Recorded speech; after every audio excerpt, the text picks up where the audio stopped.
Hi, my name is Mark Barrie. What is a producer? If you ask a lot of young musicians, they might say that a producer writes instrumentals or composes music for people to perform over. The role of a producer is a much larger responsibility than many might think. Traditionally, the producer oversees every facet of the music production process, from conception to distribution. Over the years, the role of a producer has changed slightly, because now the role is more of a creative oversight, with many variations on that role depending on the size and nature of the project. In the music industry, many people can hear a record and say, "Oh, that was produced by this person," or "that definitely has so-and-so's sound." A producer's thumbprint can be heard in the arrangement of the instruments, the treatment of the vocals in the music, or it can be possibly an overall sonic quality that is very distinct. Would it be any surprise that one of the most iconic and influential producers of our generation did everything but what the traditional producer is known to do? The producer I'm speaking of is Rick Rubin. Today I'm going to show you why Rick Rubin has been deemed one of the most influential producers of the last 20 years, and quite possibly the most diverse producer in the history of the music industry. After some examples of his client list, I would like to give a brief history of his career and then discuss some philosophies of his style of music production. I want to start by giving you an idea of what caliber and level of diversity his portfolio actually entails. In the 1980s, Rubin pushed hip-hop into the mainstream with groups like the Beastie Boys, Run DMC, and Public Enemy. In the same decade, he was at the forefront of albums by bands like Slayer and Danzig. The 90s blossomed his diversity even further. He nurtured the sounds of the Red Hot Chili Peppers, Tom Petty, System of a Down, Nine Inch Nails, and probably one of the most prolific projects of his career, the country legend Johnny Cash. In the first decade of the 2000s, Rubin was working with talent such as Rage Against the Machine, Jay-Z, Justin Timberlake, Shakira, and the Dixie Chicks. This decade, he continues to intertwine his energy into projects with groups such as Linkin Park, Kid Rock, Adele, the list goes on. Rick Rubin was the founder of legendary Def Jam Records. He started the label out of his New York University dorm room in the early 80s. Rubin teamed up with a man named Russell Simmons, and Def Jam's first official release featured a young rapper named LL Cool J.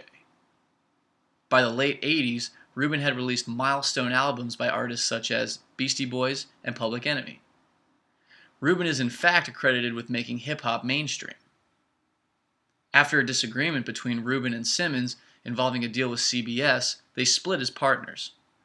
Rubin went on to create Def American Records. In 1993, after Rubin came to the realization that the word deaf has hit the mainstream, he decided to hold a funeral where he literally buried the word deaf. In 1993, American Records was born, which at that time he began working with music legend Johnny Cash. His work with Cash earned a Grammy for the album Unchained in 1997.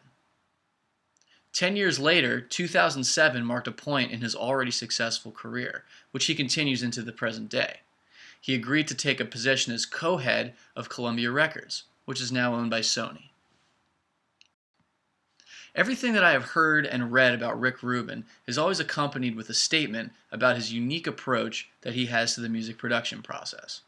In terms of songwriting, his philosophy is that music should be timeless, in every case and in every genre, not just a song written for an album. He also looks for a natural, organic quality in the music he is producing. Technically, his involvement in the production process is more about embracing the band as they are and not transforming them or changing them in any way. Altering a band to make it work is something that is very common in the music industry and is normally part of the job of the producer. For example, if there was a guitar riff or anything to that matter that was not working well in the context of a song, the quintessential producer approach would be, "This doesn't work, this is what we're going to do instead."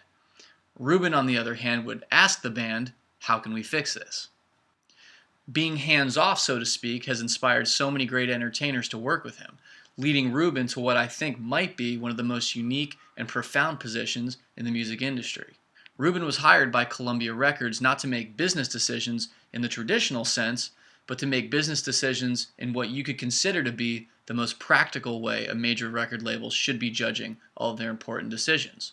And that's by listening. Rick Rubin was literally hired to listen. The tides of the music industry have been shifting for some time, and the major labels have only been suffering. Major labels do not have control over the radio anymore, and iTunes is raking in all of the money for digital downloads. It would make sense that if something is not working, you would need to change your process in some way. Well, Rick Rubin is that new process. He listens intently to new artists in hopes of making a change in the direction as to why music is being released to the masses. Having a successful career spanning 30 years, combined with a catalog reaching out to so many different genres of music, along with an unorthodox, almost cryptic method to his art, and to top it all off, a position in the music industry where potentially he can make an even further impact. One might think that there is a sense of irony here. It appears that Rick Rubin might be using his talents to influence something much bigger than just a record. Think about it. Thank you for listening.